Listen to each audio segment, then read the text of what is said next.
Hello! And today we are going to talk about the truth about having a reactive dog.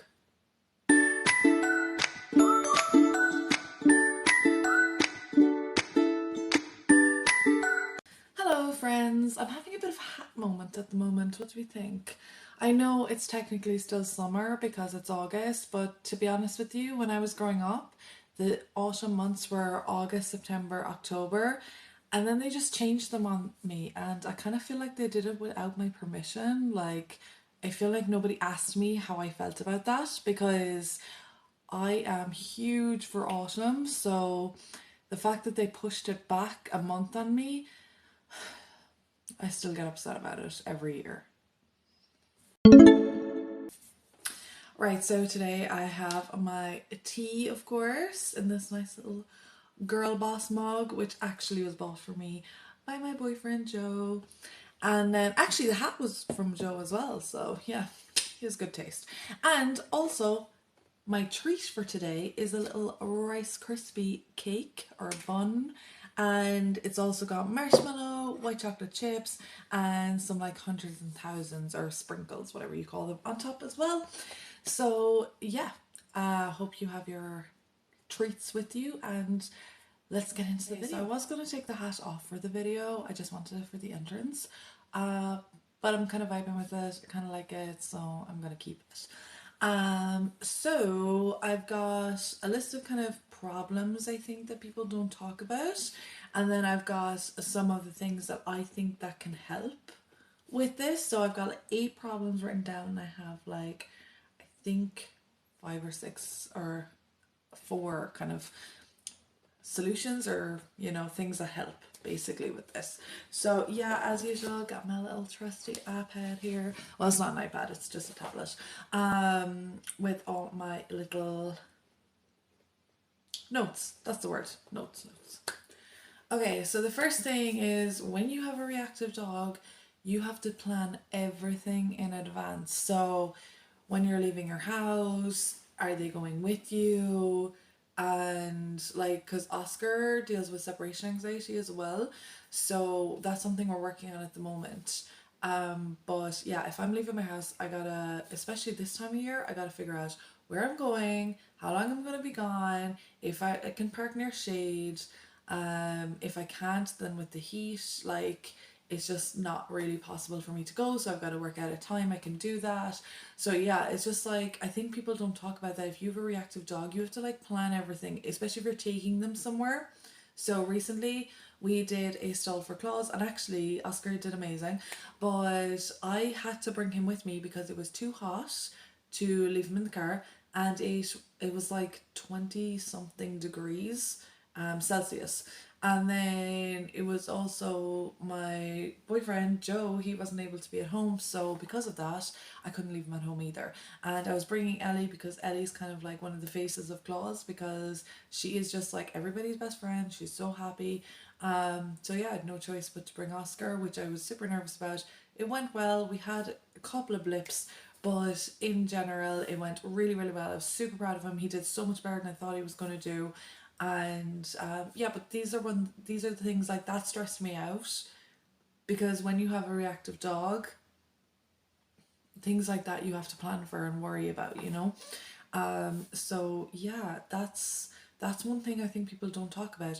And with Oscar, with his reactivity, it's a bit hit and miss. Like, he's not reactive against all dogs. So when we were there was Ellie, there was another dog, Kerry, he is an Irish Collie, and then little Odie, who's a Chihuahua, and Odie's actually the boss of everyone. I mean, like, if any dog goes near him and he like growls or yeps or does anything, the dogs walk away. Even Oscar, he's like, whoa, no, I'm not taking that on, and they walk away. So he's fine with like dogs in general. It's just excuse me, it just seems to be, maybe I need a drink, maybe I need some tea. It just seems to be dogs that are higher energy, so this can be either like really excited energy or nervous or aggressive energy.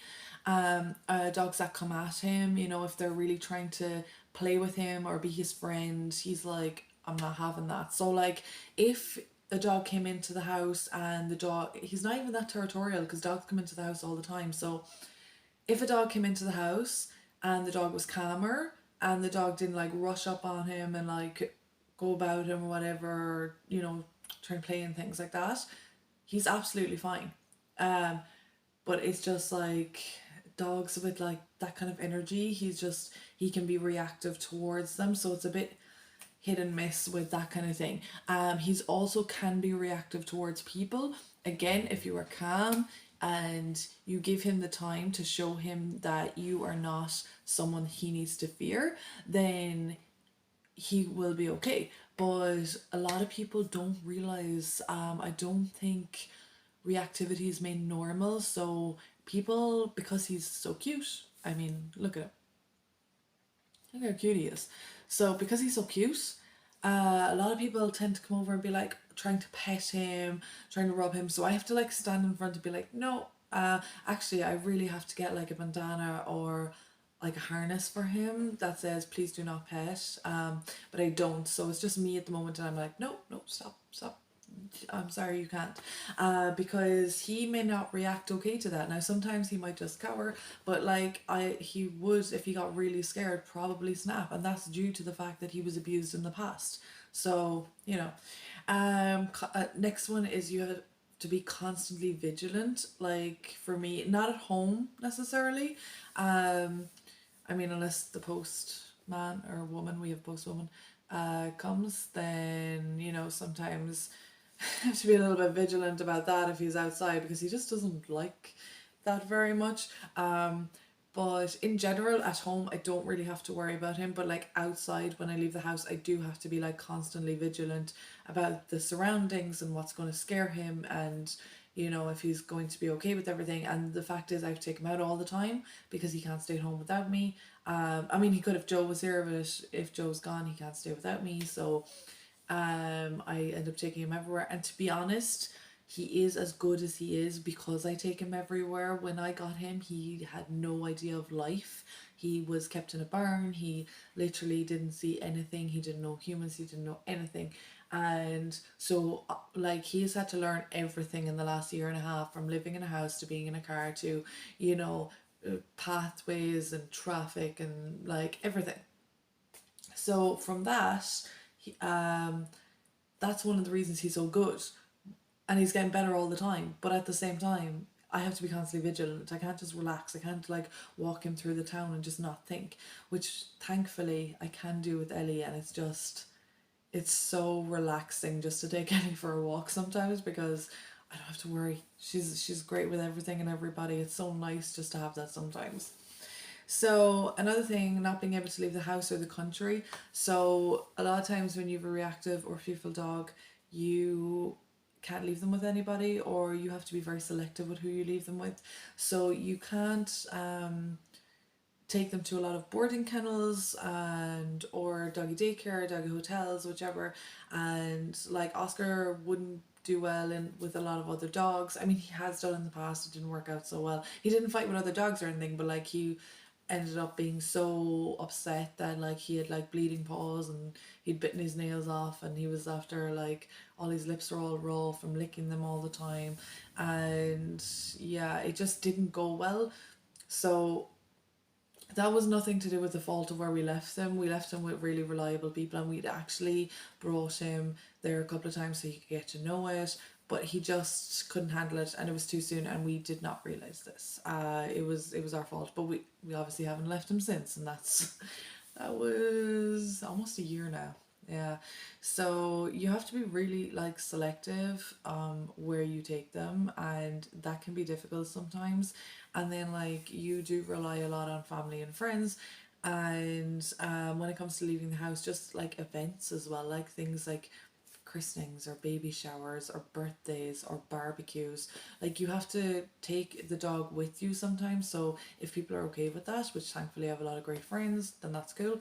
But like not everybody wants you to bring both their dogs with you every time you go somewhere. So I mean, the winter and spring, sometimes autumn, it's fine, but like the summer is a very hard time for trying to figure everything out. No public dog parks or places. To be honest, I'm not a huge fan of dog parks anyway in general. I mean, sometimes they can be fun, but you know what?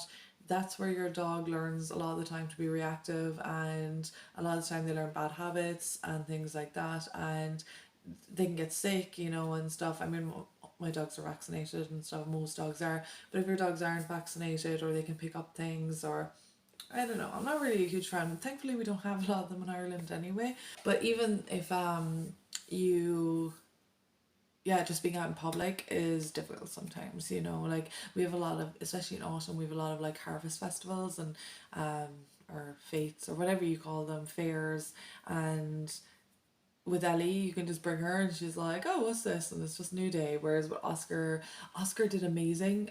To be honest, didn't think he'd be okay with the noise and everything, but he was really good with that. So we're going to build that up. But to be honest, if I wasn't forced into doing it with him before due to the weather and work situation, I probably wouldn't have done it at all. So probably a good thing, probably a silver lining.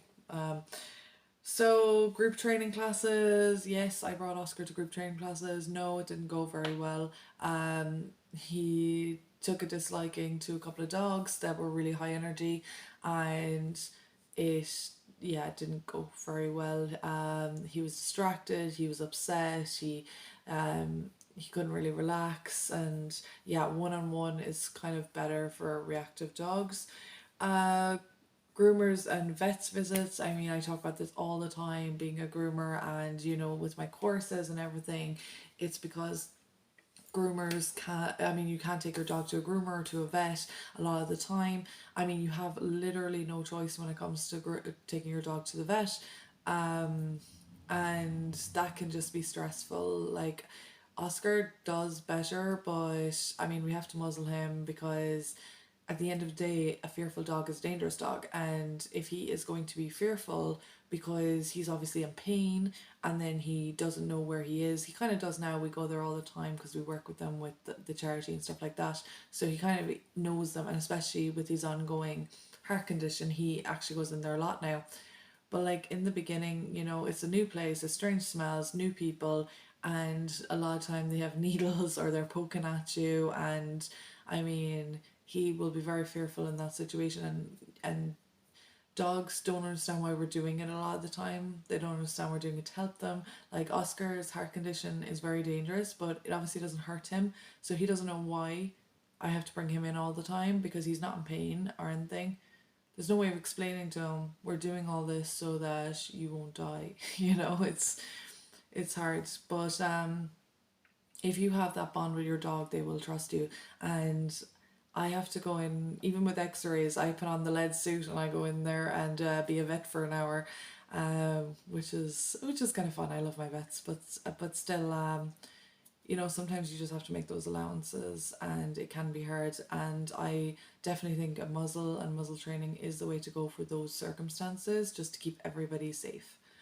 So something we don't talk about very often, I suppose, is people's judgment. Sometimes when you have a dog, like even recently at the uh, fair or festival, it was a summer show that I brought, ended up bringing Oscar to, and at one point Oscar was very fearful, and there was this dog who came up on him suddenly, and he kind of, nothing happened. I was vigilant in that case, but he kind of reacted to it, and we got dirty looks. I even, it was on the stall that um it was a rescue stall for a rescue center, so that like, I mean, it was kind of implied that these dogs had been abused or were kind of, I suppose, damaged in a way, like emotionally.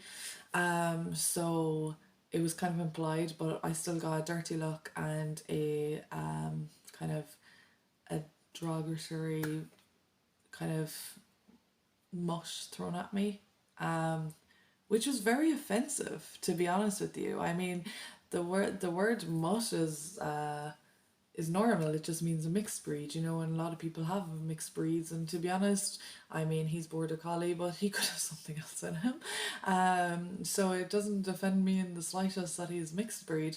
If he was, which I he's border collie, but what does offend me is the term and the way it was said. It was said looking down and dirty mutt, and and it just reminded me, you know, that there is that judgment from people out there that think that their dogs are better than other people's dogs, and yeah, it was just a nasty thing to be on the receiving end of it. But I think people with reactive dogs get that quite a lot, and the people with reactive dogs work harder than anyone to have their dogs behave. They work with training, consistency, like they do everything because they love their dog so much and they know their dog needs help. And it's the people that have dogs that are like Ellie, which I'm very grateful for, that don't have a problem with the world and that are everyone's best friend. They're the owners that don't understand because, well, your dog can go everywhere, you know, and you're very lucky to be in that position.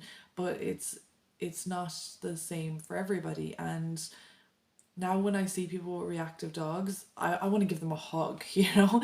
I mean, we work with reactive dogs all the time in the rescue centre, and it's because 9 times out of 10 they have been abused, they have been treated in a way that they should never have been treated. And yeah, it makes me upset, makes me angry, and we're going to move on. But that is something that I wanted to highlight. And the last thing I want to highlight is off leash dogs. Nothing makes me more angry, I'm not going to lie. When I see a dog off lead in a place where they shouldn't be, it makes me so angry. And again, it's the people that have dogs like Ellie. It's the people who have dogs that are so happy that, like, Ellie gets on with everyone. It's amazing. It's not even like people, it's dogs, it's other animals. I mean, you know, she tries to herd Lola and she's a bit too intense when it comes to Lola. Okay, 2 seconds. Herd, by the way, I said, not hurt. Herd.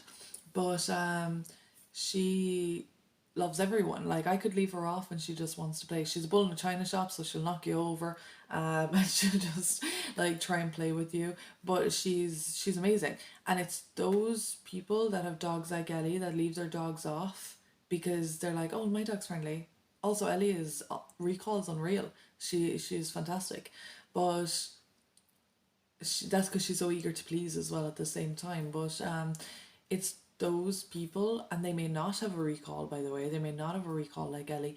They will leave their dogs off wherever they feel like it, because, well, my dog's friendly, my dog doesn't cause any problems. Yeah, you know what? Ellie will run up to any dog and be its friend, which is wonderful, until she meets a dog like Oscar, you know. And it's not fair that a dog who's been put through so much in the past should be subjected to another dog who wants to jump all over it, play with it, and become its friend. Now, I will say Ellie has got pretty good social skills, to be honest with you. She does meet what would say rescue dogs all the time, so she kind of has good manners when it comes. She kind of knows, okay, if a dog doesn't want to play with her, you know, she kind of gives them a little bit of space, and she's good with that. But again, not every dog meets rescues all the time and meets those dogs all the time. So again, nothing makes me more angry because they're like, oh, he's friendly. Yeah, but mine's not, okay? Mine's fearful, mine's reactive. So please, if you have a friendly dog, or you know someone with a friendly dog that leaves their dog off, please ask them not to do so unless they're in a situation where they know they're not going to disrupt another dog or upset another dog. Right, now let's get on to some of the things that help. So planning obviously helps. Planning. So just plan everything. So if you're going out, I mean, this gets easier the more you do it. Now I know if I've got a thing, I know where I'm parking, I know what I'm doing. You know, it gets easier as it goes along. The first few times might be a bit of a struggle, but just planning, and it's going to help you so much. Second is distractions. So if you know that there's something coming up that they might not be too happy with, like with that day that we went to the festival or fair, I keep calling it a different thing, but you know, it's like a fete or a country festival, kind of harvest festival, we'll say. So there's a lot of judging competitions and a dog show and all that kind of stuff, and like music and band and stuff. But anyway, so at that, I made sure to have a lot of chew treats, things that he liked, so that he could have this positive association that when I come here, wonderful things happen. So there just so happened to be a stall near us that actually sold dog treats and dog toys and dog everything. Cool. Man. Okay, so they had pig's ears, and I ended up buying them a few pig's ears. They had two each throughout the day. They were there for 8 hours, and it was just that it's not something he ever gets, but it's clean, you know. But I am like pescatarian myself or vegetarian, so I don't eat meat. So buying pig's ears was a bit, but it's for him and Ellie. So I just wanted them to have that association that wonderful things happen when he does something new. And I try to do that all the time, and I think that's why he's getting better and he's as good as he is right now, because most situations mean something good is going to happen. So it's definitely, and distraction as well. So you can get toys and you can fill them up and keep them busy, and it just, distraction is a good thing. Consistent training, that is kind of a huge one. So like crate training, settle training, lead training, muzzle training, socialization, and of course trigger training. So whatever their trigger is, you know, trying to work on that. It seems like a lot, but honestly if you work on it bit by bit, it's going to like, it's going to get there. Like, you know, you're going to get there with the dog, and it's going to help. I mean, you know, everything I'm saying is probably pretty very general, pretty very sounds very general, and that's because it is. Like every individual dog has different levels of reactivity and different triggers and everything else. So if you you know your dog better than anyone else, so but with all of this, it is going to help you. I mean, crate training alone is just one of the best things. I can't talk about it enough. But I do have a blog post. Well, it's from the rescue center I work with. There is a blog post, so I will link that below and you can check it all out. And it's all about kind of the value of crate training. And the final thing is finding professionals. So, you know, professionals that understand where you're coming from is the way to go. So people that are going to help you with training, people that are going to help you with grooming, people are going to help you with medical care vets, you know, vets that work with reactive dogs, that understand reactive dogs. um yeah, it's a little bit harder, but once you find those people, like it just changes everything, you know. It just, like having the vets that I have, because they work with the rescue center, they see a lot of reactive dogs, so they understand Oscar, and it just changes everything, you know. It makes everything in your life much easier. I have two trainers, one that works with KLAWS, which is the rescue center, and I work with them as well with Oscar, and then another one that I work with for agility, but she also, her own dog was a reactive dog that nobody could touch, and he was a rescue, and she was the only one that he would let into the kennel with her, and she ended up adopting him and keeping him, and now he does agility, he does training, she has another dog, like he is leaps and bounds, like amazing. But when she first got him, no one could touch him. They had to like feed him by sticking a thing on the end of like a stick thing and like putting it into it. Like it's just, it's amazing. So look for those people. They're everywhere. I'm telling you, you're not alone. Like there are so many people that go through this, and they're there to help you. And I am one of those people. I will help you with grooming, and my one of my previous videos I talked all about kind of like grooming a reactive dog, well, how to groom your dog at home and things like that. So I'll just leave that up here and you can check that out if that sounds like something that you would be interested in. So okay, this was a bit of a longer video I think, but I think it's a very important video because it's something that affects a lot of people that I just don't think is talked about enough, to be honest with you. I mean, it might be online, you know, we see a lot of it on YouTube and Instagram. There is some, at least in my world, I suppose I'm in the dog world, but in real life, this is not something I think that is talked about enough. So hopefully we can start chatting about it. If you have a reactive dog, please tell me in the comments. Tell me about your dog. I would love to know. Tell me about what helps you, or, you know, kind of struggles, because maybe I can help you with something or you can help me, you know. So please leave a comment below. I would love that. And if you want to join our community and our you know, the Lover Dogs pack as I call it, then you can join the Facebook group and the Instagram, and you can check out the website as well. So I will leave all those links below to everything, and thank you once again for joining me today, and I will talk to you again very soon. Bye friends!